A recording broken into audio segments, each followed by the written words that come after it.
Hi, my name's Paul Grogan and welcome to the first in a series of videos where I'm going to be showing you the digital version of Concordia. Concordia is a great board game, I absolutely love it, and I was very excited to hear that there's going to be a digital version of it. Now, full disclosure, I've not been paid anything to create this video.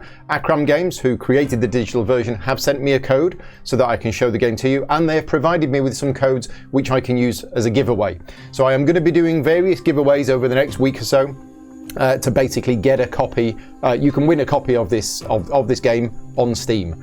In this first video, I'm going to be playing through the tutorial. It's going to be about 20 minutes long, and yeah, I'm just going to be taking you step by step through the tutorial. If you don't know how to play Concordia, the tutorial is a good way to start, but also I'm just showing you what's in the tutorial if you're interested. The tutorial is also good for the people like me, who last played Concordia a while ago and can't remember some of the finer details of the game. So let's jump in, let's make a start, and I'll mention the giveaway halfway through this, roughly. Right, off we go then. Here we go. So first thing that you'll see, there you go, my opponent's already taken their turn. The first thing you'll see is graphically it does look similar to the board game. We have the coloured different areas on the board, and everything like that. What's nice is that each of the cities that you can build in, you can see the cost to build, and that will update as the game goes on visually, so you don't have to calculate it yourself. We've got the cards in my hand here. We've got other stuff. I'll just jump in and we'll start playing. You can see at the top, this is tutorial 1 of 42. So we've got 42 steps. So welcome to Concordia Digital Edition, a deck builder strategy game. It's interesting they called it a deck builder, because that's controversial, with hand management mechanics. Your cards are the actions that you can perform each turn. Each turn, you play one card. In this tutorial, I will tell you about the game interface and some of the card actions. Off we go then. So you can find your sesterti counter, which is basically money, and your storehouse down at the bottom. So this is the player panel down here. You can see that I've got 16 money, and these are all spaces in my storehouse and the different goods that I've got. It says sesterti are the currency of ancient Rome. You need them to buy goods and to build houses. Your storehouse stores your goods and your unrecruited colonists, which are these 4 things down here. When you recruit a colonist by placing them on the board, you basically get an additional storage slot in your storehouse to put goods in. You start the game with 2 of your colonists on the board inside the starting city. We have a land colonist, which is here on the left, and we have a sea colonist on the right. I'm the red player. You can see that my opponent is the blue player. Blue player has a ship there, but the blue land colonist has already moved. The blue land colonist has already moved here. Every turn, each player plays a card to perform its action. Remember that once played, cards are discarded into your personal discard pile, and you can reclaim them by playing the Tribune card. Right. So play the Architect card to perform move and build actions. Right, so that's what it's telling us to do. The Architect card is this one, and you can see here we have icons telling us what the card does, and we've also got text here. So this card is going to allow us to move my colonists. I've got 1 movement point for each colonist currently placed on the board, so I have 2 placed on the board, so I'll have 2 movement points, and then I can build in cities adjacent to my colonists. So we're going to play that card. You can see down here it's given us the icon for the Architect, so that's telling us the action that we're currently doing. It says the starting city on the board is highlighted. Select it to see the range of movement of your colonists. So click here, and there we go. It's basically giving me all of the different movement options and how many movement points it takes to get to those areas. It says each move requires 1 movement point. Yes. Okay, so it's saying, yeah, colonists will exit the city onto these lines, and from then on, as soon as they've left the starting city, they will never go into another city. They will only ever be on the lines in between cities. Every colonist on the board generates 1 movement point, so that's not 1 movement point and each one moves 1. It's basically, I've got 2 colonists on the board, so I've got 2 movement points.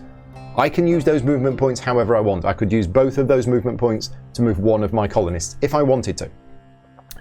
Right, so yeah, you can distribute the movement points between your colonists as you see fit. And you can see the number of movement points down here. There's a little number 2. Land colonists can only move on the brown lines, and sea colonists can only move on the blue lines. Makes sense. Colonists can pass each other, but they can't finish their turn on a line already occupied by another colonist. Very important. So it's telling me to move my land colonist here. I'm going to have to zoom in. I think I am. Land colonist to there. Sea colonist to there. There you go. The confirm button in the bottom right corner of the screen, depending on the game phase, it can be different states. So it can either give you a hint, confirm an action, or end of turn. Right now it's saying end of action, I think. Yeah, confirm your move action with the confirm button, and now we go to the build step. The sesterity cost of building increases with the number of houses already constructed. The second house costs twice as much, the third house costs 3 times as much, and so on. Each player can only have 1 house in each city. So if you look here in Massilla, it's going to cost me to build a city here, 1 brick, 1 wine, and 4 sesterity, because the cost to build a house in a wine city is 4. However, in Novaria, it's 8, and the reason why it's 8 is if we just zoom in here, you can see that the blue player, my opponent, has already built a house there. So this is what it's saying. Because if I built there, that would be the second house in a city, it costs twice as much, and it's already reflected that in the cost there. Okay, so next, build a house in a wine-producing city that is cheaper to build in, which is Massilia. Massilia? Massilia. You can only build houses in cities adjacent to the lines with your colonists. So in other words, I have a colonist here that allows me to build in this city, and I have a colonist here I could build in there. So right now I could build in Massilia or Novaria, but I want to build in Massilia because it's cheaper. So we're going to build there. There we go, and that's reduced my money by 4, and we're going to confirm the action. And now we end turn. That is my first turn done. My opponent's going to take a go quickly, and now it's my go. So it's telling me to play the Prefect card to start production in a province. Now you'll notice here I have 2 Prefect cards in hand, so I'm going to play the first one, and it says produce in an active province, or and gain a good from a bonus marker, or reactivate all provinces and take coins. So I'm going to play it, and we are going to produce in an active province. There we go. The production action can only be performed on active provinces, and you see down the left hand side we have a province summary. So we have, this is my production. I'm in Gallia, which is this area here. So if I produce in Gallia, I'm going to get a wine. And down at the bottom you see a list of all of the active provinces, and then the inactive provinces. So Italia is inactive, and you can see that it's shaded out. And basically you can only produce in an active province, and I want to produce in Gallia, because then I will get the wine, my opponent won't get anything, and I'm also going to get the bonus. So it says choose a province with your house in it, which is this one. During the production action, all houses in one province generate a good. That includes your opponent's houses. The player who used the production action additionally received the province's bonus good, which in this case is another wine. So I'm going to get, and you can see down here, I'm going to get a wine for my city, and I'm going to get a wine for the bonus. And there is also the Prefectus Magnus card. So I start the game with the Prefectus Magnus card because it says it belongs to the player who's going last in turn order. But once you've used it, the card goes to the second to last player, and so on and so forth. And the Prefectus Magnus card is basically when you play the Prefect, you get 1 extra good. So you can see here I'm now getting 3 wine, and yeah, they receive 1 additional good from the province's bonus marker. Confirm the production action, and I get 3 wine. There we go. The province is activated by the province activated by the production action becomes inactive. So this bonus good marker in the board game, it's effectively flipped over. You can see here, instead of it showing wine, it now shows 2 coins. We're going to end my turn, and now it's my go again. So, if a player chooses to use the Prefect card to reactivate provinces, that should be provinces there, they receive the sum of all sesterity on all of the bonus markers, and then all of the inactive provinces become active again. So I think it's going to get me to do that. Yes, so we're going to play our second Prefect card, but this time, instead of activating an active province, producing in an active province, which I can't really do because I don't have any other provinces with my cities in, we're going to do this. So I get 5 money because that's all of the inactive provinces, and then all of the provinces get reactivated. So confirm. Excuse me. Right, finish turn. Right, my go again. My opponent has played Tribune card and has produced a colonist. Right, another way to acquire sesterti is to trade with goods. Playing a Mercator card gives the player some sesterti and allows you to perform 2 transactions. One transaction allows you to purchase or sell any number of a single type of good.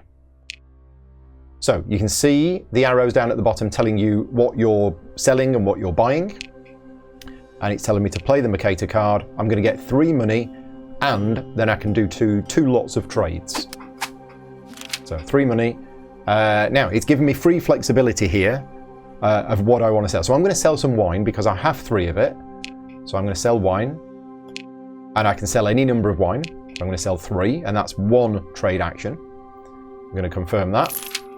And then the second type of good I'm going to buy. Now you need lots of brick in this game to build stuff. So I think I'm going to take some brick. Now how many do I want to buy? I've got 38 money. I've got loads of money. I think I might just buy 4 brick. Yeah. Done. Finish your turn. Okay, so my opponent's played a diplomat card. It might explain that.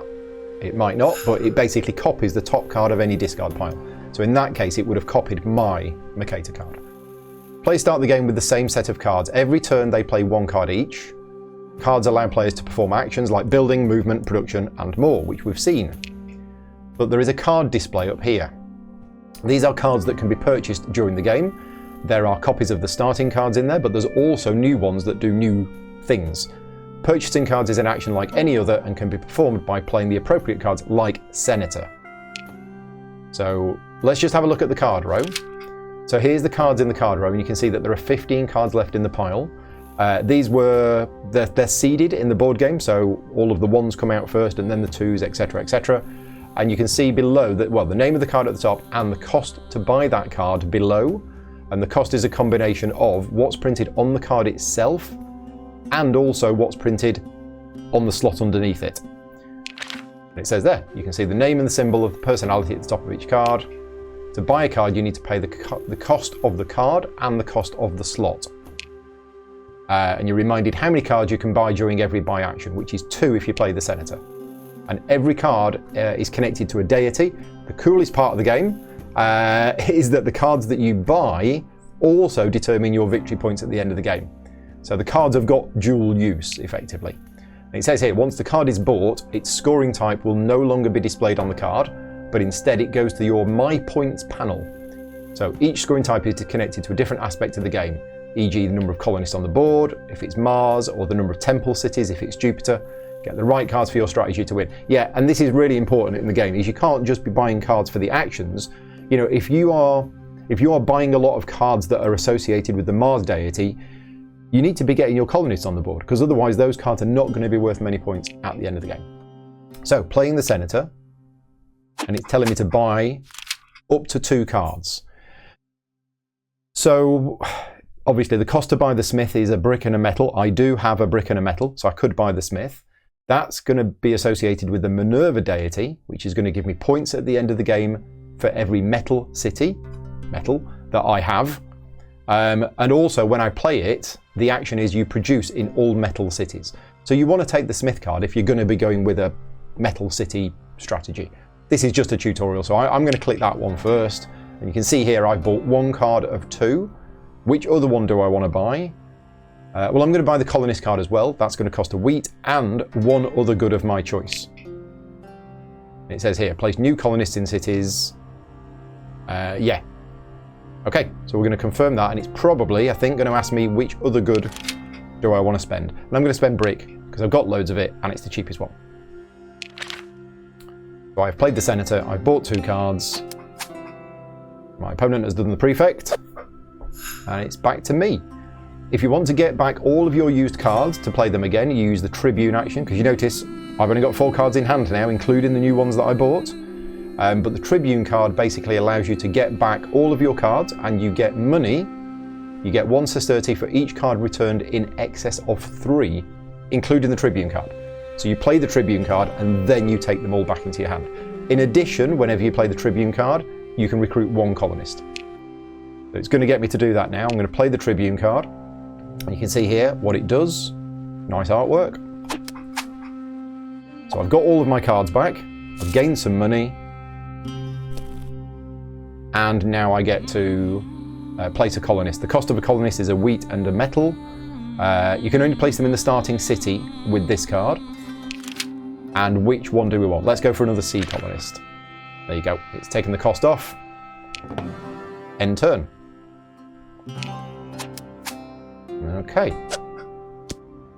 Opponent has moved to there.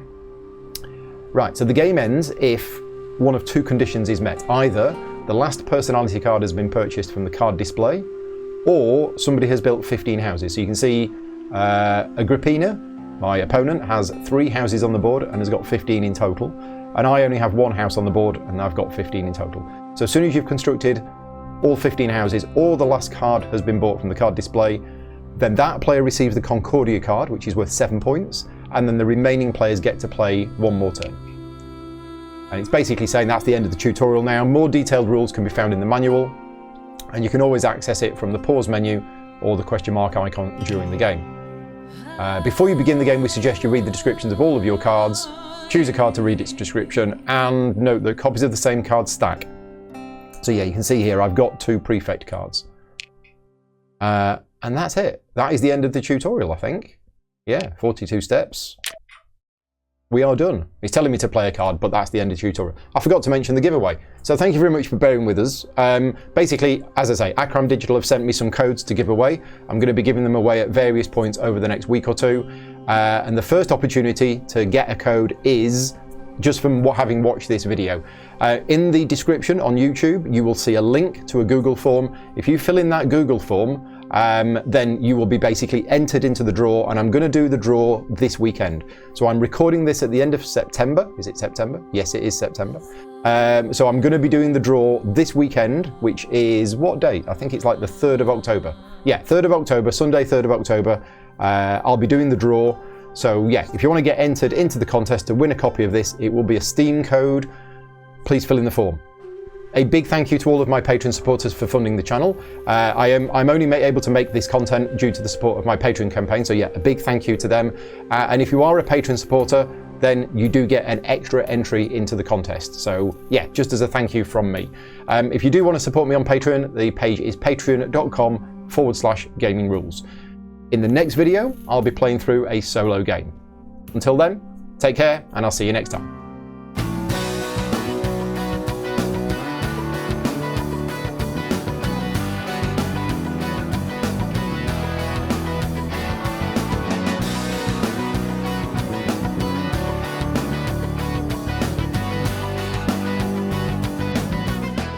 Gaming Rules is proudly sponsored by Game Toppers, upgrading your gaming experience. Visit GameToppersLLC.com.